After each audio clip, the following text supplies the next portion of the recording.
नको अभिमान करू वेडा माणसा, नको अभिमान करू वेडा माणसा.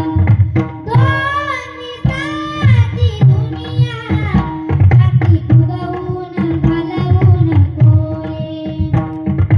या तुझ्या मुखाने बोल अभंग बोलू नको रे.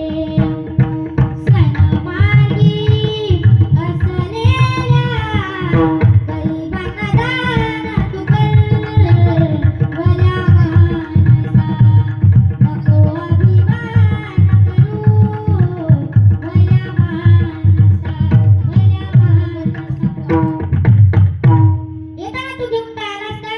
नाहीतर जाताना